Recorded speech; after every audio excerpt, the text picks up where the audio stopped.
Assalamualaikum warahmatullahi wabarakatuh.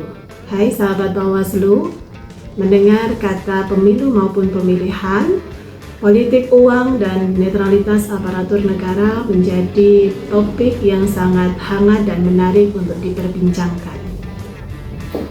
Dalam survei indikator yang dilakukan usai pencoblosan, jumlah masyarakat yang menganggap politik uang hal yang tidak wajar menurun. Dari 67% pada saat pemilihan pada tahun 2019, angkanya menurun menjadi 49,6%. Artinya, ada 50% lebih warga masyarakat yang menganggap bahwa politik uang adalah hal yang wajar. Hal tersebut selaras dengan pelanggaran netralitas ASN yang telah dirilis oleh Bawaslu RI. Pada Pilkada serentak tahun 2024, total jumlah terdapat 433 laporan dan temuan yang telah diregistrasi oleh Bawaslu di seluruh tingkatan. Untuk mencegah hal tersebut kembali terulang pada pemilu maupun pemilihan berikutnya, tentu peran semua pihak sangat dibutuhkan, termasuk Bapak Ibu serta teman-teman kader pendidikan pengawas partisipatif. Sebelum kita membahas lebih lanjut, yuk kita simak video berikut ini.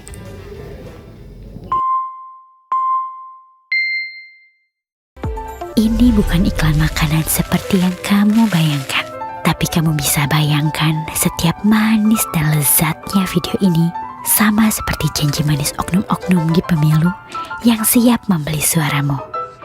Kalau suaramu dibeli 500.000 buat 5 tahun, sama dengan 273 perak sehari, hanya dapat secuil bagian telur gulung. Atau 300.000 dibagi 5 tahun, kamu cuma mendapatkan 168 perak, yang artinya hanya serpihan kecil kulit ayam crispy.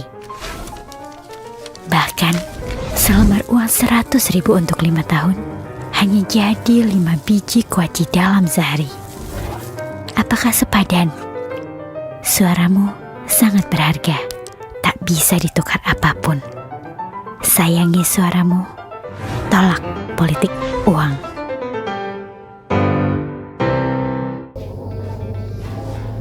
Bapak Ibu serta kawan-kawan sekalian, cuplikan video tadi menggambarkan betapa tidak berharganya politik uang yang diterima jika dibandingkan dengan lamanya periodisasi jabatan oleh para elit politik.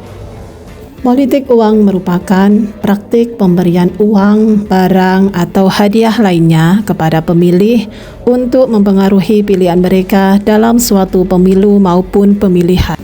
Ada 5 jenis politik uang. Yang pertama, pembelian suara atau vote buying, yakni pemberian uang tunai maupun barang dari seorang kandidat kepada pemilih menjelang pemilu yang disertai dengan harapan penerima memberikan suaranya. Yang kedua, pemberian pribadi individual gift. Para kandidat seringkali memberikan berbagai bentuk pemberian pribadi kepada pemilih sebagai perekat hubungan sosial, bahkan sebagai kenang-kenangan. Berikutnya, pelayanan dan aktivitas, service and activities. Kandidat seringkali menyediakan atau membiayai beragam aktivitas dan pelayanan untuk pemilih, seperti kampanye pada acara komunitas tertentu. Jenis politik uang yang keempat adalah barang-barang kelompok atau club good. Merupakan pemberian untuk keuntungan bersama bagi kelompok sosial tertentu ketimbang bagi keuntungan individu. Yang terakhir adalah pork barrel project atau yang sering disebut dengan proyek gentong babi, yakni kandidat menjanjikan akan memberikan program-program dan proyek-proyek yang didanai dengan dana publik untuk konstituen mereka yang biasanya berupa proyek-proyek infrastruktur berskala kecil. Mengapa politik uang bisa terjadi? Sebenarnya banyak sekali faktor yang dapat melatar belakangi terjadinya politik uang tersebut. Di antaranya keterbatasan ekonomi, kebiasaan dan tradisi yang telah berakar dalam masyarakat, kurangnya pemahaman masyarakat tentang pidana pemilihan umum, hingga membuat masyarakat tidak inisiatif untuk melaporkan pelanggaran tersebut kepada Bawaslu. Tentunya hal ini akan memberikan dampak yang luar biasa terhadap pelaksanaan pemilu maupun pemilihan, yakni dengan adanya biaya politik yang tinggi dapat memunculkan keinginan untuk mengembalikan modal yang telah dikeluarkan pada saat proses pencalonan. Selain itu, penyelewengan kekuasaan untuk memperoleh keuntungan pribadi maupun kelompok yang mana akhirnya rakyatlah yang menjadi korban karena terampas hak-haknya. Politik uang merendahkan martabat rakyat karena telah mencederai prinsip kejujuran dan keadilan dalam demokrasi. Lantas, bagaimana kebijakan dan solusinya? Dalam rezim pemilu Undang-Undang 7 2017, regulasi tentang politik uang serta ketentuan pidana telah diatur dalam 4 pasal, yakni pasal 515, pasal 523 ayat 1, pasal 523 ayat 2, pasal 523 ayat 3. Di mana masing-masing pasal tersebut juga diterapkan punishment maupun hukuman yang berupa pidana dan juga denda, dengan pidana minimal 2 tahun dan maksimal 4 tahun. Begitu juga halnya pada Undang-Undang 10 2016 tentang Pilkada. Ada 4 pasal, yakni pasal 187A ayat 1, pasal 187A ayat 2, pasal 187B, serta pasal 187 huruf C. Ini diharapkan dapat memberikan efek jera bagi pelakunya. Untuk mewujudkan demokrasi yang jujur dan berkeadilan, yuk jadi pemilih cerdas. Seyogyanya kita dapat berpikir dan tergerak untuk menjadi pemilih yang memiliki kesadaran memilih, bersikap kritis terhadap visi, misi, dan program kerja para kandidat serta partai politik. Bapak Ibu serta kawan-kawan sekalian, setelah kita mengetahui banyak hal mengenai politik uang, selanjutnya kita akan membahas bagaimana netralitas aparatur negara ini diatur. Mengapa aparatur negara harus netral dan apa sanksi yang diberikan kepada aparatur negara jika mereka melanggar aturan tersebut. Siapa sih aparatur negara itu? Aparatur negara merupakan abdi masyarakat dan abdi negara yang bertugas dan memiliki sejumlah kewenangan terhadap penyelenggaraan negara dan pembangunan.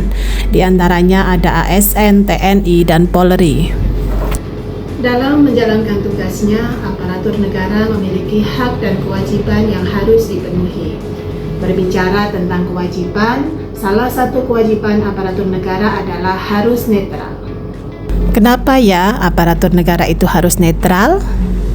Dalam Undang-Undang Nomor 5 Tahun 2014, ASN merupakan unsur aparatur negara harus bebas dari pengaruh dan intervensi dari semua golongan serta partai politik. Jadi, ketidaknetralan ASN sangat berdampak terhadap beberapa hal, yakni profesionalitas, layanan yang diskriminatif, penyalahgunaan kewenangan, hingga munculnya konflik atau benturan kepentingan. Sehingga sumber daya negara seperti halnya birokrasi, keuangan, dan kewenangan dapat dimanfaatkan untuk kepentingan salah satu pihak yang bisa berdampak pada kompetisi pemilu dan pilkada yang tidak setara. Lalu, hal apa saja yang tidak boleh dilakukan oleh aparatur negara? Sesuai dengan peraturan perundang-undangan, baik pada pemilu maupun pilkada, dilarang mengikut sertakan ASN, Polri, dan TNI. Begitupun halnya dengan hukum administrasi pada masing-masing instansi.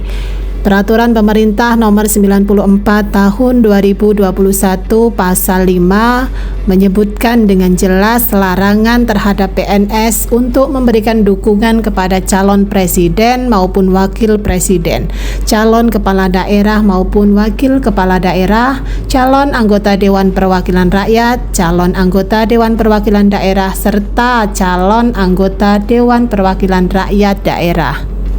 Di dalam lembaga kepolisian juga menerapkan 2 ayat pada pasal 28 Undang-Undang Polri Nomor 2 Tahun 2002, yakni Polri harus bersikap netral dan tidak menggunakan hak memilih dan dipilih.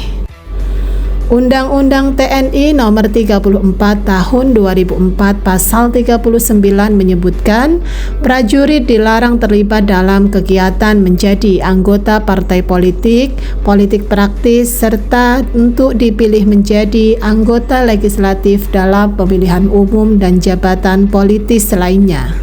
Berdasarkan rilis data BKN pada pelaksanaan pemilihan serentak 2024 menyampaikan bahwa jenis pelanggaran netralitas terbanyak berupa memberikan like dan komentar pada postingan calon atau partai politik tertentu, menggunakan fasilitas negara untuk kampanye, berfoto dan gestur yang menunjukkan dukungan kepada peserta pemilu, serta hadir untuk mengikuti kampanye akbar. Apabila terjadi pelanggaran tertentu, maka sesuai peraturan pemerintah yang berlaku, aparatur negara dapat dikenai sanksi berupa hukuman dari ringan, sedang, dan berat. Apa yang dapat kita lakukan jika mengetahui sebuah pelanggaran pemilu? Kita dapat melaporkan pelanggaran pemilu kepada pengawas pemilu terdekat, baik dengan datang langsung maupun melalui media online Bawaslu. Bapak, Ibu, dan kawan-kawan sekalian peserta pendidikan pengawas partisipatif, mari kita mulai dari diri kita sendiri dan dapat menularkan ilmu yang kita dapat baik kepada saudara, teman, serta orang-orang yang di sekitar kita. Bagaimana pentingnya melakukan pencegahan terhadap politik uang serta edukasi netralitas aparatur negara. Mari kita menjadi pemilih yang bermartabat dan berintegritas. Bersama rakyat, awasi pemilu. Bersama Bawaslu, tegakkan keadilan pemilu. Wallahul muwaffiq ila aqwamit thoriq. Wassalamualaikum warahmatullahi wabarakatuh.